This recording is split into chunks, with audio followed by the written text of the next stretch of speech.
एक short video के लिए अच्छा विषय जो कॉम्पिटिटिव अप्रोच भी रखे और इतिहास के रहस्यों से पर्दा भी उठाए, उसका चयन करना बड़ा मुश्किल होता है। और मेरे जैसे इंसान के लिए तो ये बड़ा दुविधाजनक होता है जब आप क्योंकि आपकी लाइव क्लासेस भी चल रही हैं, बहुत लंबी लंबी क्लासेस चल रही हैं, उन्हीं में से उन टुकड़ों को निकालना जो बड़ा अपने आप में मिस्ट्री समाये हुए है, और एक ऐसा टॉपिक या एक ऐसी इन्फॉर्मेशन जानकारी को उससे छांटकर अलग करना जो संपूर्ण इतिहास के एक पुस्तक या पन्नों के अंदर जो जानकारी दर्ज नहीं है, लेकिन उसे जानना बेहद आवश्यक है।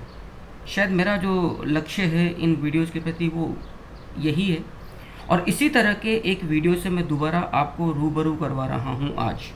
जी हाँ, जिन्हें हम रथ कहते हैं। जनरली कई प्रकार की चीज़ें हमारे दिमाग में जोड़ दी गई हैं तमाम चीज़ों को लेकर, और जब आप इस टॉपिक का अध्ययन कर रहे थे, मैं पर्टिकुलर अपनी बात कर रहा हूँ, तो कई प्रकार के टाइटल्स आपके दिमाग में आ रहे थे कि इन चीज़ों पर अपने को वीडियोज़ बनाने हैं। बहरहाल फ़िलहाल मैं वहाँ से एक टॉपिक लेकर आ रहा हूँ, रथ। संपूर्ण आर्यावर्त का, संपूर्ण भारतीय प्रागैतिहास का, और जिसको आप आद्य ऐतिहासिक काल भी कहते हैं, वहाँ का प्राचीनतम रथ हमें जो कई प्रकार के मिथकों पर प्रहार करेगा। क्योंकि जो अगला वीडियो तैयार है वो है चीखता सनौली एवं टूटते हड़प्पाई मिथक। आप समझ चुके हैं कि जो ये रथ हमें प्राप्त हुआ है जिला बागपत यूपी से, हमें ये रथ प्राप्त हुआ है, और संपूर्ण भारतीय जिसको हम जम्बू द्वीप आर्यावर्त कहते हैं उसके इतिहास का ये प्राचीनतम रथ है। देखते हैं, और ये कई मिथकों पर, कई अवधारणाओं पर इतनी करारी प्रहार करेगा जिसको आप अगले वीडियोज में देखोगे। कई प्रकार के लेफ्टिस्ट या जिसे हम मार्क्सिस्ट वामपंथी विचारधारा का इतिहास कहते हैं, ब्रिटिश अप्रोच वाला जो इतिहास कहते हैं, उसने जितना सत्यानाश इस राष्ट्र के इतिहास का किया है, शायद ये उनकी धारणाओं पे करारा तमाचा है। ये जो खोज है एस.के. मुंजाल साहब की हरियाणा से, माफ़ करिएगा यूपी से, जो हमें प्राप्त हो रहा है आर्यावर्त का प्राचीनतम रथ।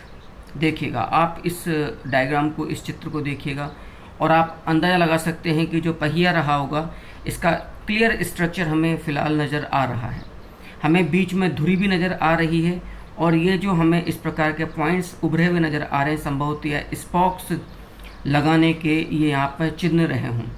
आप इसी चित्र में एक कॉपर पाइप को भी देख रहे हैं, बहुत स्पष्ट तौर पर आप लोग यहाँ पर इस चीज़ को पा रहे हैं, और आप देख सकते हैं यहाँ पर कि ये जो निकल रहा है ये वाला हिस्सा ये कॉपर पाइप के रूप में है। आप यहाँ पर एक डैशबोर्ड भी देख रहे हैं, ये देखिएगा, ये वाला जो हिस्सा है, ये वाला जो हिस्सा है, ये ऊपर वाला, ये एक डैशबोर्ड के रूप में है, और यहीं पर हैंड गियर भी इस रथ में हमने पाया है। लकड़ी का बना हुआ रथ जिसमें तांबे का भरपूर प्रयोग हुआ है। अभी इस वीडियो में मैं ज़्यादा खुलासा इसलिए नहीं करूँगा ताकि आने वाले वीडियोज़ के लिए मेरे पास सामग्री पर भरपूर रहे, क्योंकि मैंने कहा ना, सनौली का चीखता जो सच है वो कई लोगों की, कई जो अपने आप को बड़े प्रतिष्ठित इतिहासकार, बड़ा बौद्धिक वर्ग कहते हैं, उन पर गहरा तमाचा है, करारा तमाचा है उनके, जिनको वो अपना अनुसंधान कहते हैं, निष्कर्ष जो भी उन्होंने निकाला वो बाद में आप देखोगे। और सबसे बड़ी बात यह है, इस प्रकार के 3 रथ हमें कब्रों से प्राप्त हुए। कब्र, सनौली जो बागपत है, कब्र से हमें इस प्रकार के रथ प्राप्त हो रहे हैं। जनरली अब तक हम लोग हड़प्पाई, और चूंकि ये हड़प्पाई स्थल है सनौली, सबसे महत्वपूर्ण बात यहाँ पर ये है, आप इस रथ को बहुत करीब से, बहुत अच्छे से दोबारा देखिएगा। कुछ और पिक्चर्स में इसकी आपको बताऊंगा, आप इसको देखिए। अगला चित्र देखिएगा, शायद आपको जो सामने का जो व्यू होता है उससे ज़्यादा अच्छे से समझ पाएँ। ये जो आप हिस्सा देख रहे हैं, ये तो रथ पर जो पहिया लगता होगा, क्योंकि एक धुरी के द्वारा, दूसरा पहिया दूसरी तरफ है, एक धुरी के द्वारा, और कॉपर जिसको आप कह सकते हैं एक प्रकार की रोड के द्वारा ये जुएं से जुड़े रहते थे। और आप यहाँ पर अगले हिस्से पर एक पाइप देख रहे हो, ये आयरन पाइप आ रहा है जिस पर आगे घोड़े वगैरह बनते होंगे, इस पर हाँके जाते होंगे, जिसके द्वारा इसको चलाया जाएगा। और ये वाला जो हिस्सा है, यहाँ पर फुट स्टेप्स बने हुए हैं, इसके द्वारा जो रथ का जो सारथी होगा या जो रथ वाहक होगा वो चढ़ेगा। डैशबोर्ड पर पकड़ने के लिए हैंडल की भी व्यवस्था थी कि भागते हुए दौड़ते हुए रथ को आप अपना बैलेंस बनाए रखें। और यदि योद्धा हैं आप, तो जो आप तीर कमान का प्रयोग कर रहे हैं, धनुष बाण का, उसका मतलब पूरी कुशलता के साथ प्रयोग कर सकें और आप अपना बैलेंस भी बनाए रखें। आपको सुनकर आश्चर्य होगा, यहाँ पर अम्ब्रेला तानने का, छाता तानने का भी एक पूरा यहाँ पर सुविधा थी इस रथ में। तो हमें महाभारत कालीन योद्धा रथ पे दौड़ते हुए, युद्ध के दौरान रथ दौड़ते हुए योद्धाओं की संस्कृति का हमें यहाँ से परिचय भी प्राप्त होता है, जिसको हम योद्धा वर्ग कहते हैं। देखिएगा इसी रथ का आप अगला हिस्सा देखिए, आप बेहतर समझ पाएँ।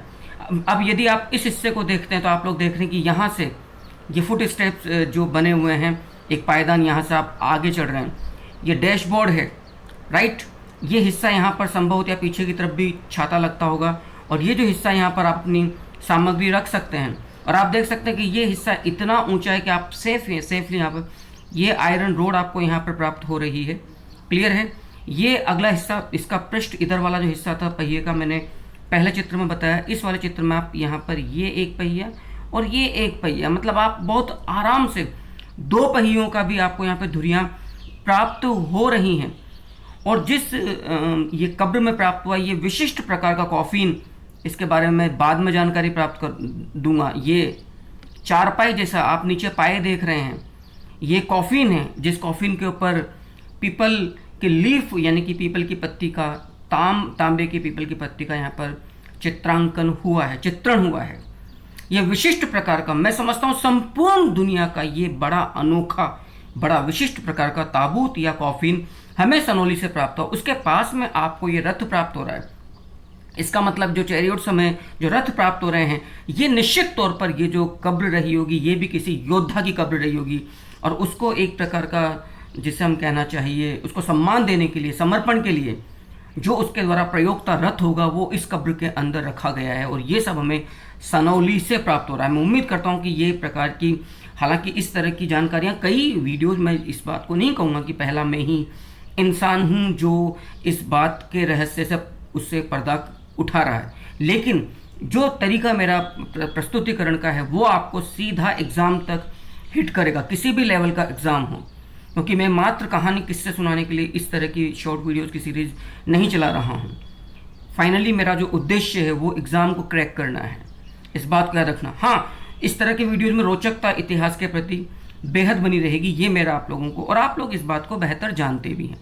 आगे देखिएगा, यदि हम देखें, हमें कब्र से 3 लकड़ी के रथ यानी कि प्री आयरन एज चैरियट्स हमें कहाँ से प्राप्त हो रहे हैं? सनौली से प्राप्त हो रहे हैं, जो कि यूपी से प्राप्त हो रहा है। यदि इन रथों का मैं वर्णन आपके सामने प्रस्तुत करूं तो आप लोग समझेंगे।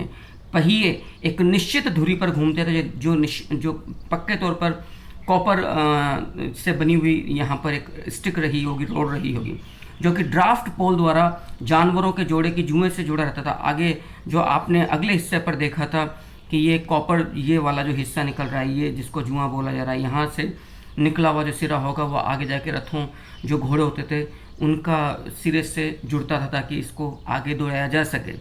नेक्स्ट अगला देखिएगा, धुरी को एक सुपर स्ट्रक्चर के साथ जोड़ा गया था। सुपर स्ट्रक्चर आप ये देखिएगा, ये सुपर स्ट्रक्चर है। ये कॉपर रोड यहाँ पर आ रही है, ये एक यहाँ से कॉपर रोड आप जा रही है, अगले हिस्से में कॉपर रोड निकली हुई है, और ये कॉपर रोड यहाँ पर आ रही है। निश्चित तौर पर पिछले हिस्से में भी अम्ब्रेला तानने के लिए, पूरे उसको कवर करने के लिए, जो रथ के ऊपर जो योद्धा बैठता होगा उसके लिए भी एक पूरा का पूरा अम्ब्रेला तानने के लिए भी यहाँ पर एक कॉपर रोड रही होगी। तो पूरा ये जो सुपर स्ट्रक्चर है ये कॉपर्ड था या तांबे का, ताम्र पूरा का पूरा आपको यहाँ पर प्राप्त हुआ, जिसमें साइड स्क्रीन, आपको सुनकर आश्चर्य होगा, साइड स्क्रीन का मतलब आप आगे का पूरा व्यू देख सकें, और एक उच्च डैशबोर्ड जो सुरक्षित मंच था। ये बात S K Munjal, head of the excavation of Sanauli, से हमें प्राप्त हो रही है। साइड स्क्रीन का मतलब सिंपल सी बात है कि सामने से, चूंकि योद्धाओं के द्वारा ये प्रयुक्त रहते, तो सामने से जो अस्त्र शस्त्र, मसलन जैसे तीर आ रहा है, तो वो साइड स्क्रीन उसको एज ए ढाल के रूप में, शील्ड के रूप में कवर कर सके। और वो साइड स्क्रीन इस प्रकार से लगाई गई है कि योद्धा अपना बचाव भी कर सके और पूरे व्यू को भी देखकर जो उसको वार करना, वो व्यू भी, वो सीन भी वो प्राप्त कर सके। आगे देखिएगा, सनौली से प्राप्त रथ के पहिए ठोस थे, सॉलिड थे, एवं स्पॉक्स के बने हुए थे। स्पॉक्स के बने हुए थे, सॉलिड थे, ठोस थे, इस बात की जानकारी। तो आप इस हिस्से को देख सकते हैं, बिल्कुल ठोस पहिया, और ये धुरी जो सुपर स्ट्रक्चर दूसरे हिस्से पर जो यहाँ पर जो पहिए का आकार होगा ये जुड़ा हुआ है। तो ये स्पॉक्स वाले हिस्से आपको जो उभरे हुए हिस्से प्राप्त हो रहे हैं, ये यहाँ पर आपको प्राप्त हो रहे हैं। मैं बिल्कुल उम्मीद करता हूँ कि जो आपकी एक एक्सपेक्टेशंस इस चैनल से, इस व्यक्ति से रही है, ये व्यक्ति बखूबी उस उम्मीदों पे खरा उतर रहा है। तो सनोली से प्राप्त रथ के पहिए ठोस एवं जिसे आरियाँ या तीलियाँ स्पॉक्स कहते हैं, उनके बने हुए थे। आपने कई प्रकार की पुरानी जो आजकल तो जिन्हें हम एलॉय व्हील कहते हैं वो आ रहे हैं, लेकिन एलॉय व्हील से पहले चाहे बाइसाइकिल हो चाहे मोटरसाइकिल्स हो, उनमें स्पॉक्स वाले ही पहिए हुआ करते थे। नेक्स्ट अगला देखिएगा, ये देखिएगा, ये पहिए का पूरा सुपर स्ट्रक्चर मैंने आपके सामने रखा है। देखो ये सेंट्रल स्ट्रक्चर है जहाँ पे धुरी जुड़ती होगी, और ये स्पॉक्स वाले हिस्से अभी भी आपको क्लियर जो त्रिभुजाकार इस रूप में प्राप्त हो रहे हैं, ये आपको यहाँ पे स्पष्ट तौर पर ये देखिएगा, ये यहाँ पर नज़र आ रहे हैं। पूरा का पूरा पहिए का हमें यहाँ पर सुपर स्ट्रक्चर प्राप्त हो रहा है। ये देखिएगा, ये दो पहिए, मजबूती देखिएगा, ये क्लियर आपको स्पोक्स के जो निशान हैं ये यहाँ पर प्राप्त हो रहा है। आप सोचिएगा क्या इंजीनियरिंग रही होगी।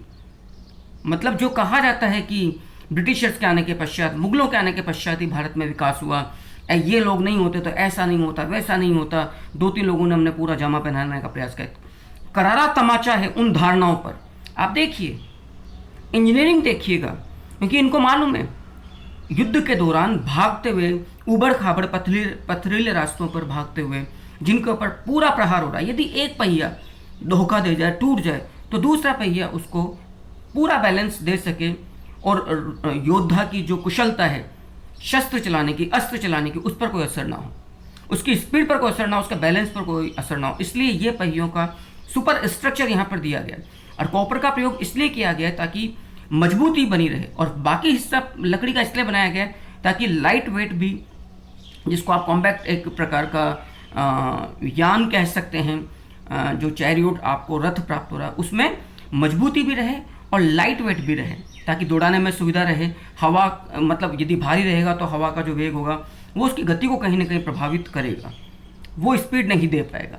आगे देखिएगा, ये इसका एक 3D मॉडल है, आप लोग देख सकते हैं यहाँ पर बहुत स्पष्ट तौर पर। देखिएगा, ये डी फ्रेम फ्रॉम फ्लोर है, और ये copper pipe for attachment of pole आ रहा है, क्लियर। ये wheel with the hub and the copper nail coping, ये आपको कैपिंग ये यहाँ पर प्राप्त हो रहा है। ये साइड बोर्ड आपको प्राप्त हो रहा है, 4 copper शीटेड pipes for canopy. Canopy का मतलब यहाँ पर जो छाता, ये यहाँ पर जाकर ये छाता जो पूरा का पूरा पीछे तक जाकर जुड़ेगा, यहाँ पर आप देख सकते हैं। And copper pipe and socket for attachment side board, ये देखिएगा, ताकि आप यहाँ पर साइड बोर्ड, ताकि आप यहाँ पर कुछ सामान वगैरह रख सकें। नेक्स्ट अगला देखिएगा, इसी हिस्से को यदि अपन थोड़ा सा आगे जाए तो ये पाइप और योक प्राप्त हो रहा है। योक का मतलब जिसको आपने जुआ कहा है, योक जहाँ पर आप घोड़े बांधोगे। ये 3D मॉडल है इस रथ का। आप सोचिएगा, इंजीनियरिंग देखिए इन लोगों का। इन लोगों ने अपनी हर आवश्यकता के अनुसार, युद्ध की आवश्यकताओं के अनुसार भी इन चीज़ों को ईजाद किया था। ना केवल ईजाद किया बल्कि पूरे व्यापक तौर पे इनको व्यवहारिक तौर पर भी प्रयोग में लिया था। यह हड़प्पाई संस्कृति का स्थल है, याद रखिएगा। सनौली, वीडियो आना बाकी है।